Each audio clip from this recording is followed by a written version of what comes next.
Welcome to Pushback. I'm Aaron Maté. Joining me is Richard Sakwa. He is professor of Russian and European politics at the University of Kent. His books include Frontline Ukraine and his latest, Deception, Russiagate, and the New Cold War. Richard, thank you for joining me once again. My pleasure. As we are speaking, we are nearly 2 months into Russia's invasion of Ukraine. From your perspective, where do things stand right now? At the moment, it's a type of stalemate. I mean, there's movement on the battlefront. Clearly, the big battle for the Donbas is just about to get into full flood. But no one seems to be inclined to move towards serious peace negotiations. All the parties to the conflict believe that a continuation of hostilities will improve their bargaining position in the long term. Russia will seize more territory, possibly go as far as Odessa, but certainly maintain that land bridge from the Donbas all the way through to Crimea, and the full part of both the Lugansk and Donetsk oblasts, regions, as in the past. Ukraine feels that with Western weaponry, it can push back the Russians and perhaps achieve some sort of battlefield victory. What is most interesting is that the United States, which usually, in the Palestinian conflicts and Middle Eastern conflicts, has always been involved very actively. Remember the shuttle diplomacy of Henry Kissinger for peace. At this stage, it's notable by its absence. And the implication is that the United States also feels that in one way or another, it is to its advantage for this conflict to continue. The assumption being that sanctions become ever tougher, that Russia will be debilitated and ultimately weakened as a serious long-term competitor. It was never a full-scale peer competitor, but nevertheless, the feeling is that a decisive blow could be dealt to Russia before the US pivots on to take on China more substantively.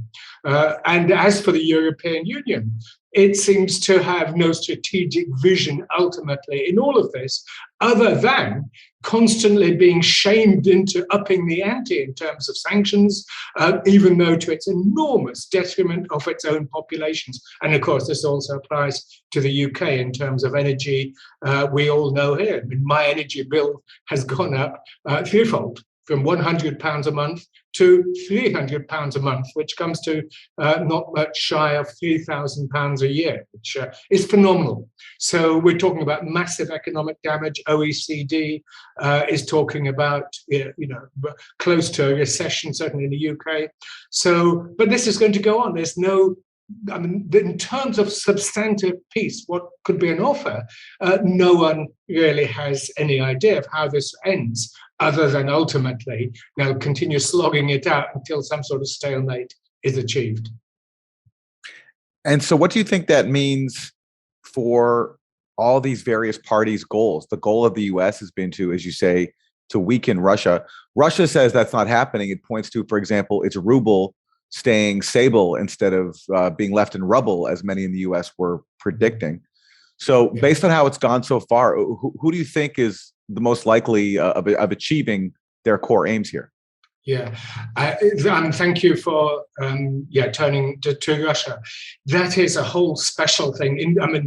One thing is the war goals, as it were, but the absolute key question is what happens to Russia domestically. I don't think there's any immediate chance of a coup or regime change. What has been happening, of course, is the intensification of Fortress Russia. The trial of those members of Memorial International and Memorial Historical Association continues, domestic repression. But on the economic level, some sort of central bank of Russia has been acting relatively adroitly to move forward. So basically what I'm now suggesting is that Russia is actually moving into some sort of a capitalist, not war communism, which happened after the Bolshevik Revolution, but let's call it war capitalism. And so a full-scale mobilizational economy, including mobilization of society and the repression of dissent, and a mobilization model, which of course many have been calling for domestically at home. it means survival, but doesn't mean development. Yes, some, obviously the market niches vacated by Western companies as they leave, including retail companies, will be filled by Russian competitors, and so there will be some new opportunities. But all of this is, as I say, at a relatively low level of a mobilization economy rather than the developmental model. And just to explain the reference to Memorial, that's a Russian group that documents Soviet-era crimes, if I have it correctly, and they were shut down by the Russian government around the invasion of Ukraine. There were Memorial had two wings. One was doing exactly that, investigating the crimes of Stalinism and of the Soviet epoch as a whole. And the second one was more active on the human rights agenda. And both of them have been closed down. I mean, they were established at the amidst the high hopes, the peak of perestroika, this is Gorbachev's reforms in the late 1980s. And I mean, I'll tell you on a personal note, I'd always felt that as long as Memorial continued to work, however tough the conditions may be, the system or some of that democratic impetus which came in the late 80s, early 90s, was still surviving. Clearly now, those last embers are dying out. And in terms of the domestic repression in Ukraine, Zelensky recently banned a number of opposition parties, all of them, I believe, veering to the left or, favoring negotiation with Russia. He did not ban any of the far right parties or militias, including the Azov Battalion. What can you tell us about the level of domestic repression that's going on inside Ukraine right now against opponents of the government, especially against people who favor negotiations with Russia? There's a recent article up at the Grayzone by my colleagues talking about just the number of mayors in Ukraine who have cooperated with Russian forces in terms of giving humanitarian supplies or have supported cooperation, how they've been found dead, and other people have been rounded up and detained. So what can you tell us about that? Yeah, no, absolutely. A few weeks ago, 11 opposition parties were banned. And of course, the main figure in all of this is Viktor Medvedchuk, who, interestingly enough, on the very day in which other events took place, he suddenly appeared. He seems to have been beaten up. He was in very poor condition.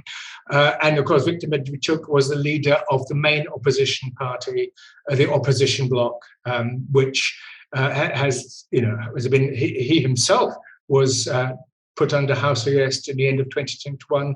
Poroshenko himself, the former president, was declared effectively a traitor, counter-revolutionary in the old money.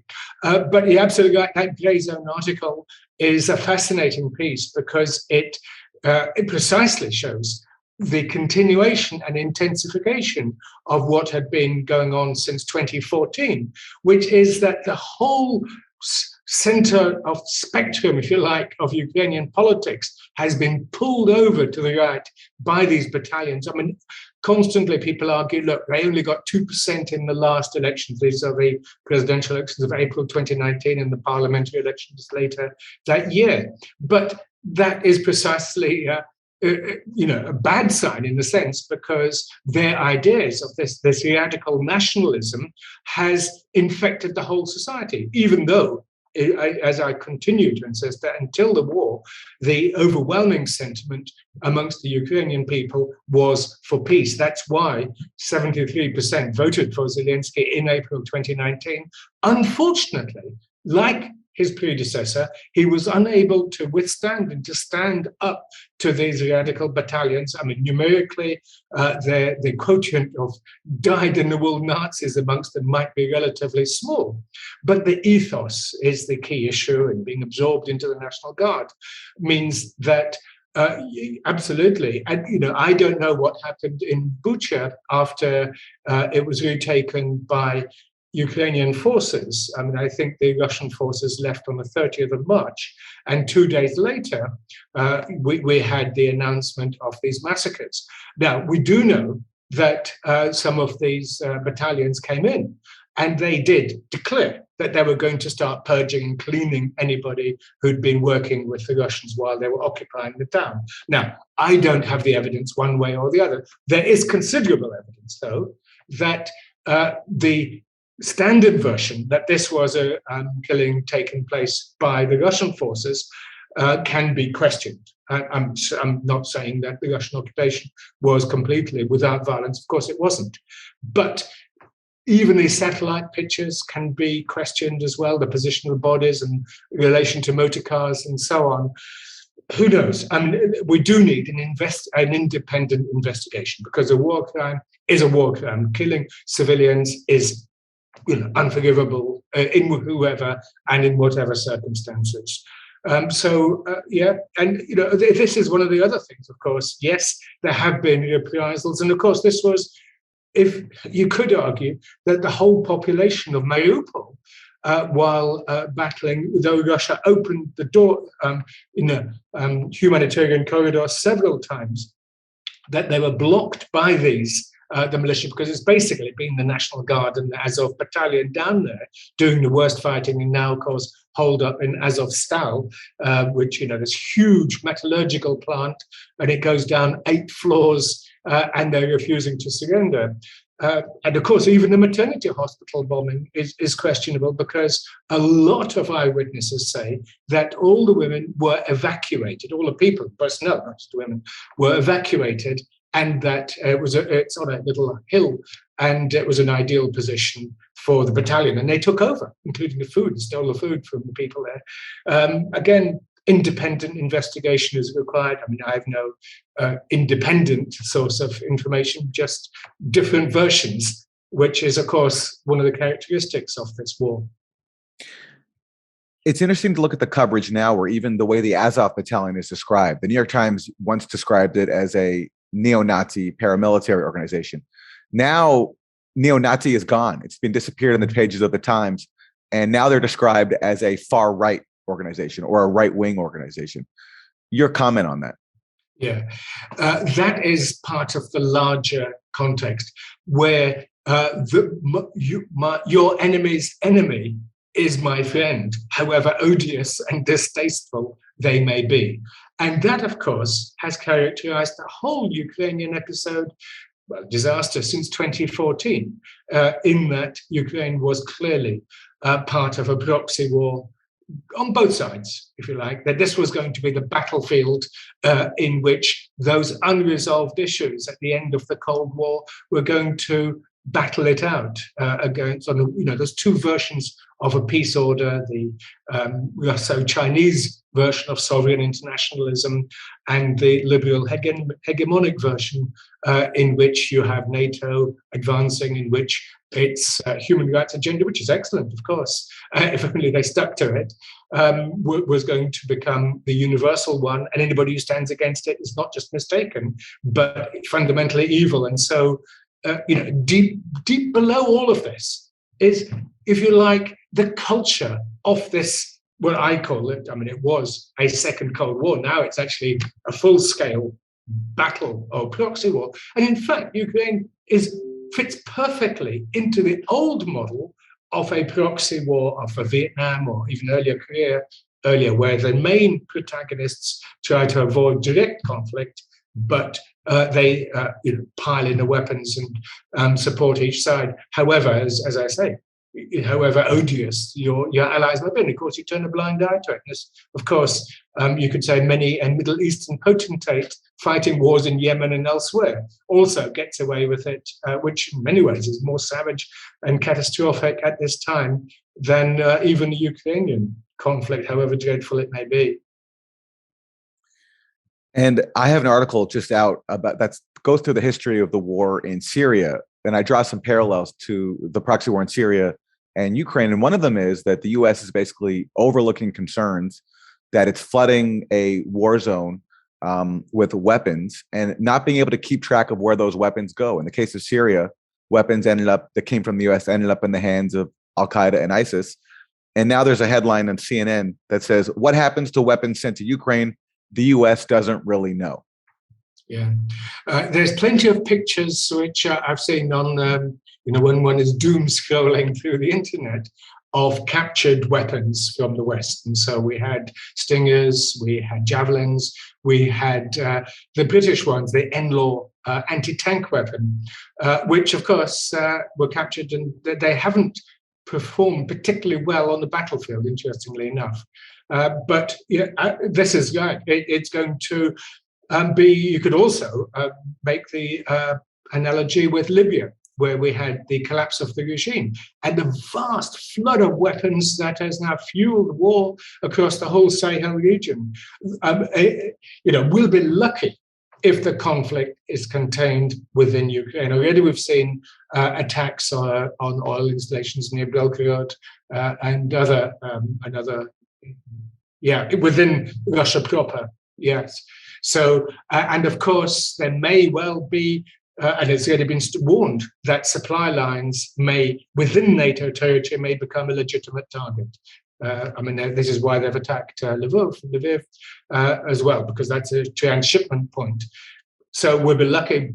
Plus, of course, we're not just talking about a spatial escalation, but of course, an escalation towards the lower rungs of the nuclear ladder, which if one side or the other is really, if Russia was facing massive defeat, its nuclear doctrine says, if the country is existentially threatened, then, nuclear weapons are.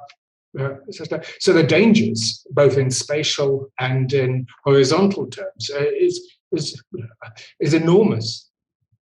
Let me ask you about Zelensky. I'm curious about your thoughts on how he is being portrayed now as this heroic figure, a modern day Churchill. That's the standard line about him. And also your assessment of how serious he was to ever fulfilling his election mandate to make peace. People forget this, but in 2019, he was elected with an overwhelming mandate, more than 70% of the vote. And his promise was to make peace, to end the war in the Donbas. And he even vowed to pay a political cost for it. But then what happened? He came in and he immediately faces threats from the far right. They tell him that if you make peace with the Russian-backed rebels, we'll overthrow your government. Some even said we'll end your life. And shortly after his election, I interviewed the late scholar Stephen F. Cohen of NYU and Princeton. And he said that unless the US supports Zelensky's peace mandate, there's no way that he can ever end the war in the Donbas, because the far right will just overpower him. You have a situation now, which seems not to be widely understood, that the new president of Ukraine, Zelensky, ran as a peace candidate. This is a bit of a stretch, and maybe it doesn't mean a whole lot to your generation, but he ran a kind of George McGovern campaign. The difference was McGovern got wiped out, and Zelensky won by, I think, 71, 72%. He won an enormous mandate to make peace. So that means he has to negotiate with Vladimir Putin. And there are various formats, right? There's the so-called Minsk format, which involves the German and the French. There's bilateral directly with Putin. But his willingness, and this is what's important and not well reported here, his willingness to deal directly with Putin, which his predecessor, Poroshenko, was not, or couldn't, or whatever reason, actually required considerable boldness on Zelensky, because there are opponents of this in Ukraine, and they are armed.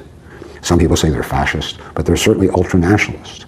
And they have said that they'll remove and kill Zelensky if he continues along this line of negotiating with Putin. So now along comes Trump, right? So Trump makes a wrong-headed phone call to Zelensky about Biden and information. It was a wrong thing to do. There are two ways of looking at that. But the more important thing is, and that's why I'd like to see the full transcript of we've only been given a partial so far as I know. I want to know if Trump encouraged Zelensky to continue the negotiation with Putin. And here's why. Zelensky cannot go forward, as I've explained. I mean, his life is being threatened, literally, by quasi-fascist movements in Ukraine. He can't go forward with full peace negotiations with Russia, with Putin, unless America has his back. Maybe that won't be enough, but unless the White House encourages this diplomacy, Zelensky has no chance of negotiating an end to the war. So the stakes are enormously high. And of course, the U.S. policy choice has been well known. They continue to flood Ukraine with weapons. They did not, I think we can credibly say they did not want to see an end to the war in the Donbas. But I'm curious your thoughts on Zelensky himself, given that he was backed by an oligarch who also funds the Azov Battalion, the Azov Battalion being one of the key participants in the war in the Donbas and very opposed to any peace with Russia. Can we say that Zelensky was ever serious about making peace, about actually ever fulfilling his election mandate? Or do you think he made genuine steps that he was just too powerless to fully see through? I think he was genuine. I think that the aspirations for peace were mutual, both from the population, voters who supported him, and he himself at that point, given his background and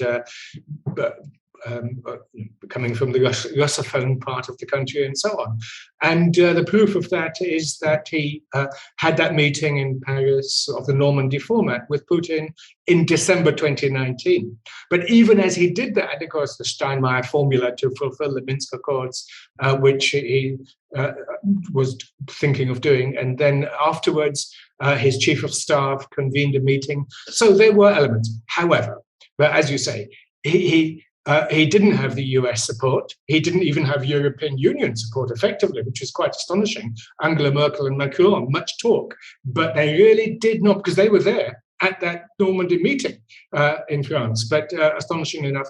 Bottom line, what about Zelensky? I personally, obviously, enjoyed him very much when he was playing the comic actor in Servant of the People, a fantastic show, and really enjoyed it. And therefore, we all had a certain well of sympathy for this man, who we may think that maybe life is stranger than art, and that maybe this person would have an understanding. And also, if you watch his interviews back in 2012, 2013, 2014, where he, in Russian, fluent, and he spoke moving, he understood Russia, he understood Ukraine, and so with a sardonic intelligence. However, the tragedy of Zelensky is that he never really ultimately became an independent statesperson.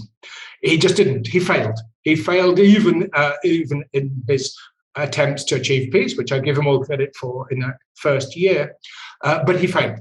And the adulation which now goes to Zelensky, in my view, is fundamentally misdirected. Zelensky is not a serious statesman. He is not. That he is a failure on the most magnificent scale. If he was, even if he had a scintilla of serious statesmanship about him, leadership qualities, he would have easily averted this war.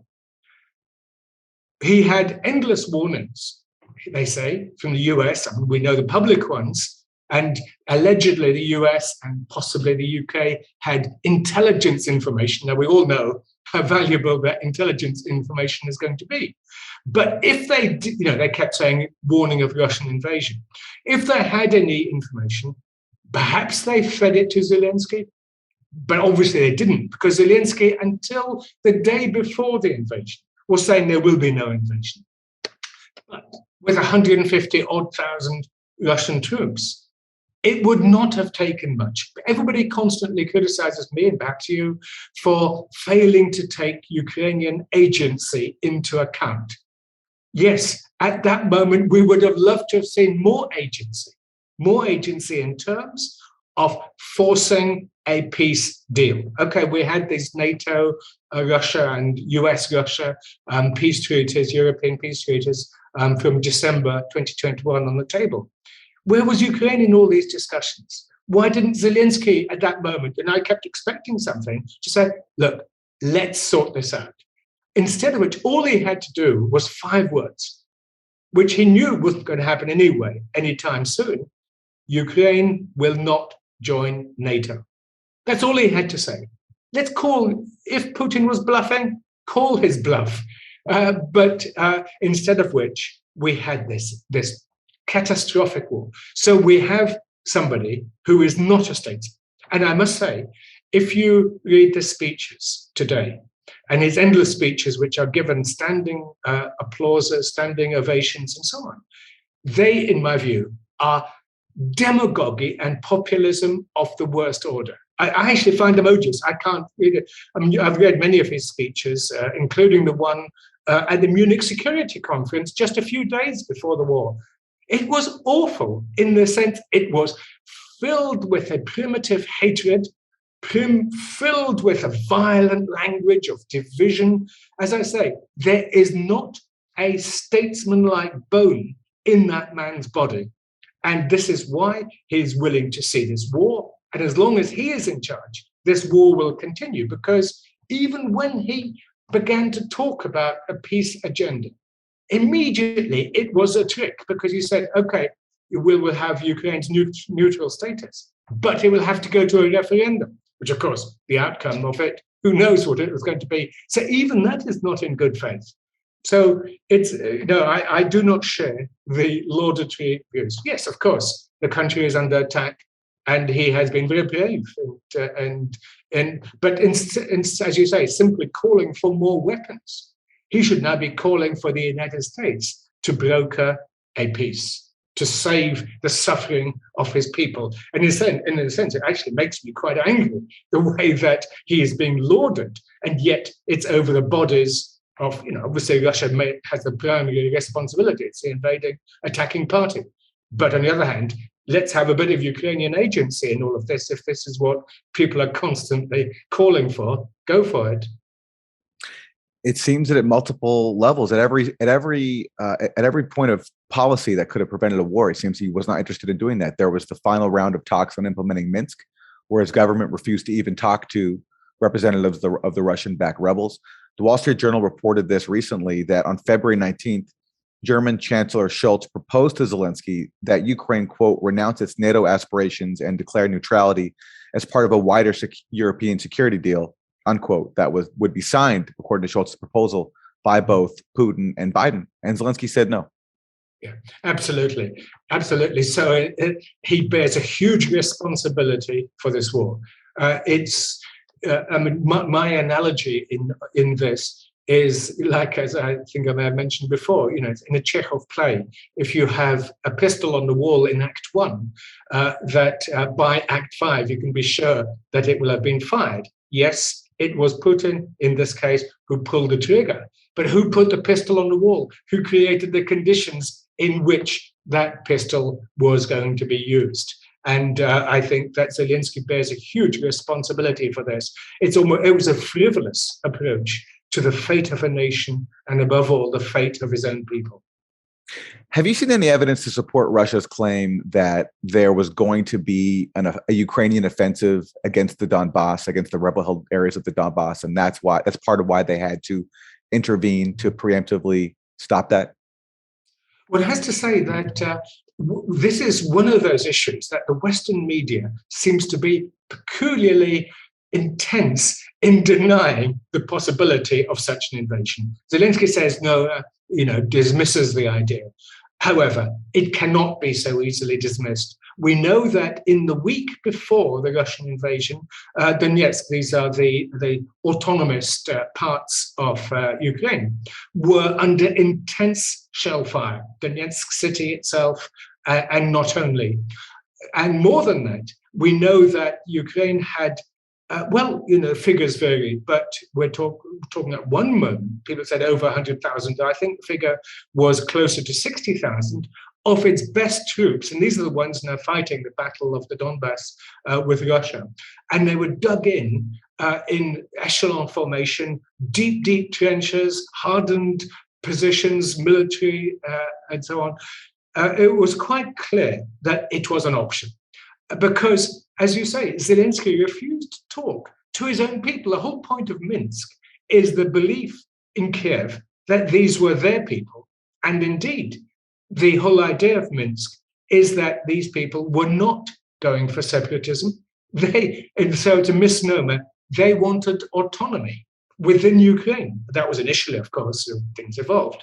But nevertheless, let's call them, and I think a good article argues this, they should be called autonomists, Kiev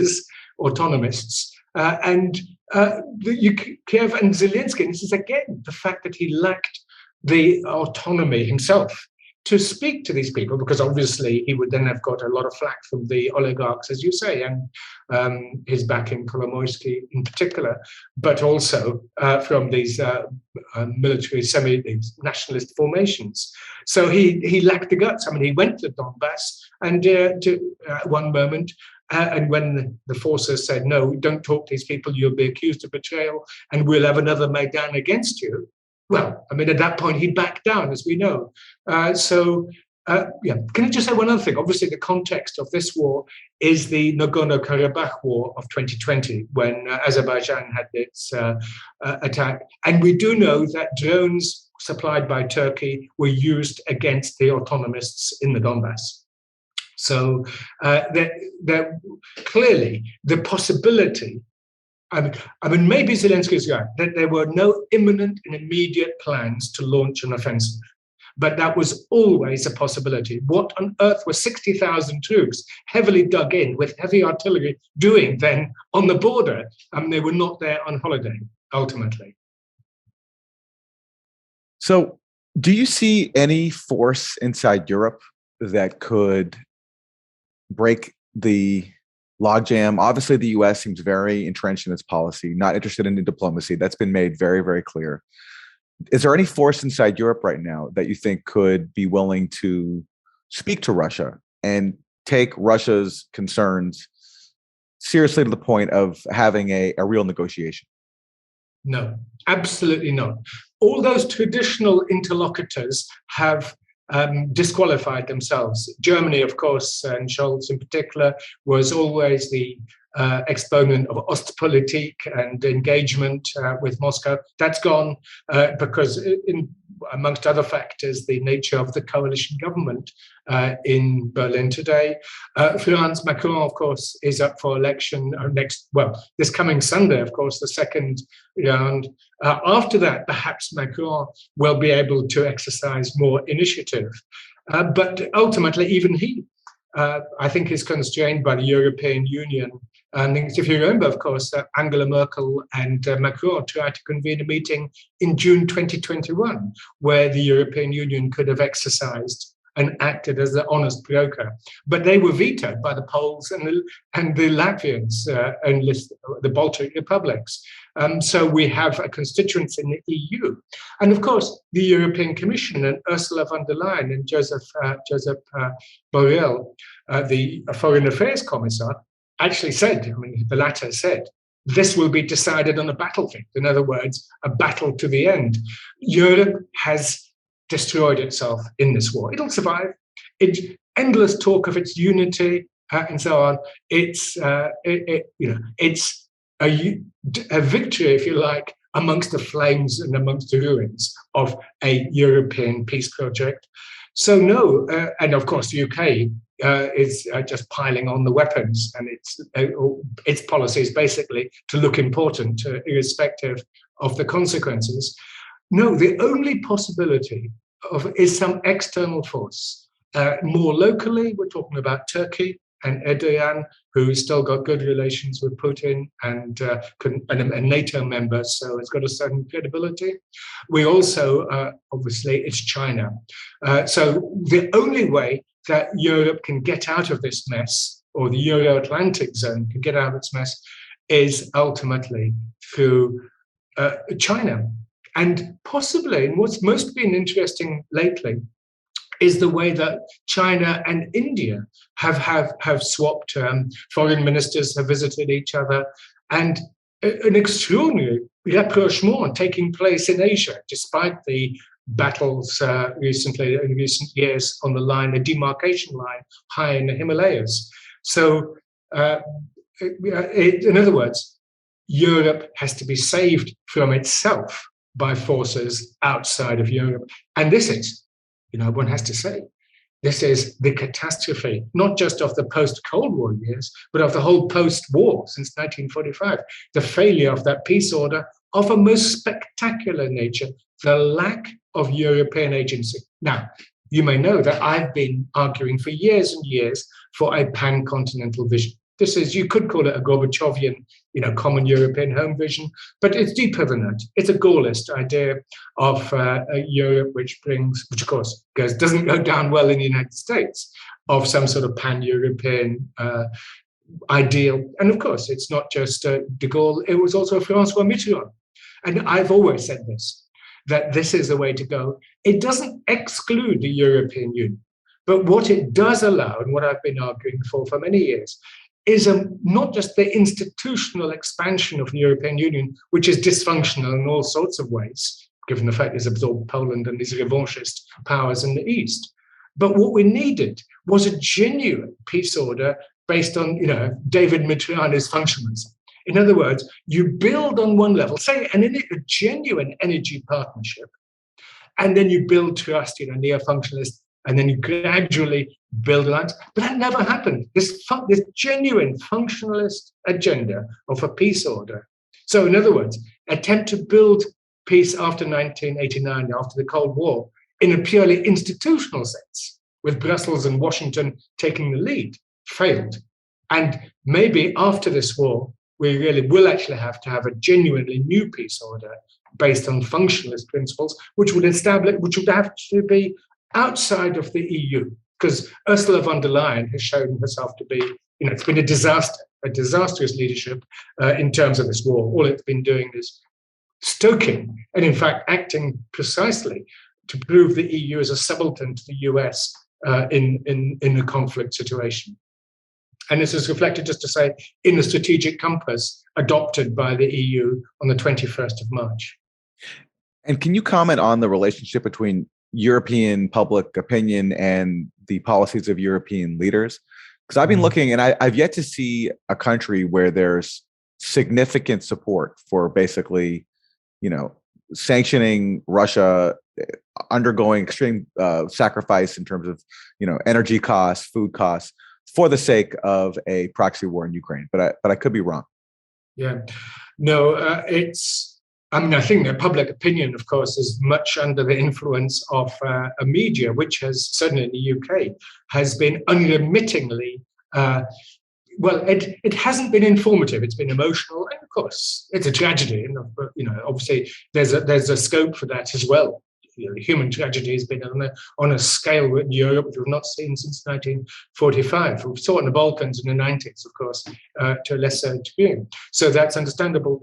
What is perhaps most disturbing, and something which I've been thinking about a lot, is where's the peace movement? What is interesting is that I've been involved in the anti-war movement, and we're regularly, Jeremy Corbyn in the UK and Diane Abbott and so on, we are regularly condemned. And worse than that, the leader of the Labour Party in the UK, Keir Starmer, has announced something astonishing, is that anti-NATO sentiment and Labour Party membership are incompatible. Now, this has never been the case. Even when the Labour Party in the post-war Attlee government signed up to NATO in 1949, there were many, many voices opposed. And since then, of course, the Michael Foot wing, the Tony Benn wing, and then the Jeremy Corbyn wing.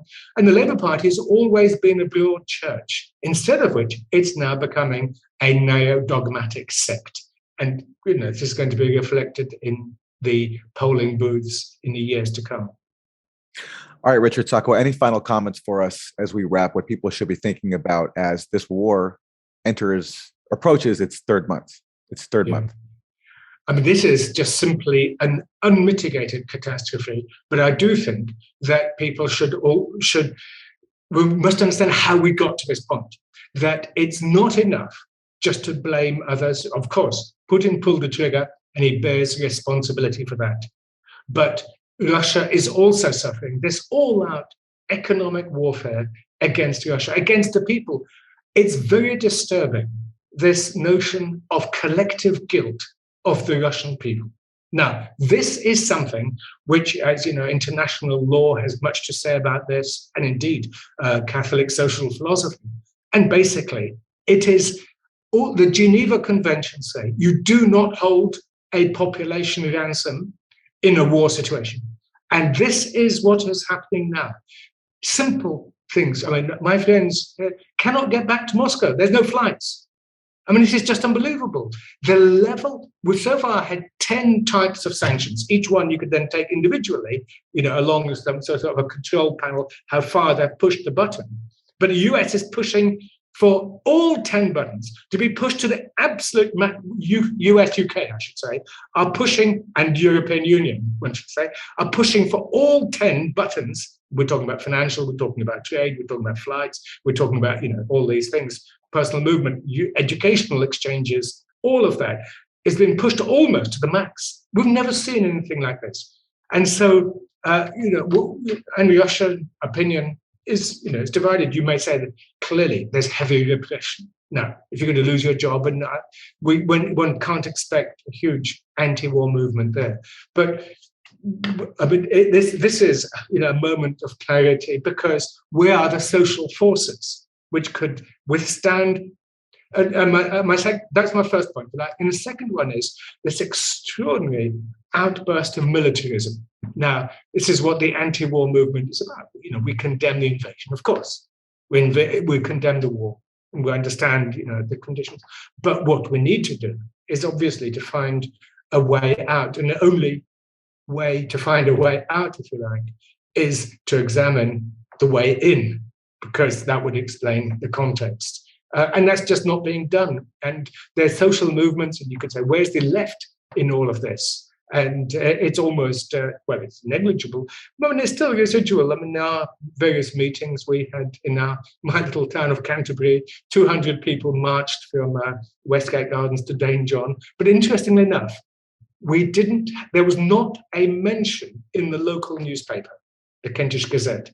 It was just astonishing. But the pro-Ukraine guy, it was covered, and it was nice, good. I mean, I love to see, they let them. That was fine. But it's a selective character. And I suppose that's the third point. The media coverage of this is as bad as it was during Russiagate, and including the role of intelligence services, the way that information is selectively fed out to tame journalists and then put into the public domain, and then an endless echo chamber. So it's bad. And I'm sorry to say, I fear it's going to get much worse before finally, perhaps people like us, our voice will be heard. Really, we have to find a pathway to peace. Indeed. And speaking of Russiagate, there continues to be developments from the John Durham investigation that further expose what a scam Russiagate was. But those developments, of course, are being overshadowed by the war in Ukraine. And when that war is over, hopefully soon, we can talk about those developments soon, because Russiagate very much helps explain why we're in this mess in Ukraine today. So, Richard Sakwa, I really appreciate your time and insight. Richard Sakwa, professor of Russian and European politics at the University of Kent. His books include Frontline Ukraine and his latest, Deception, Russiagate and the New Cold War. Richard, thanks very much. My pleasure. Thank you.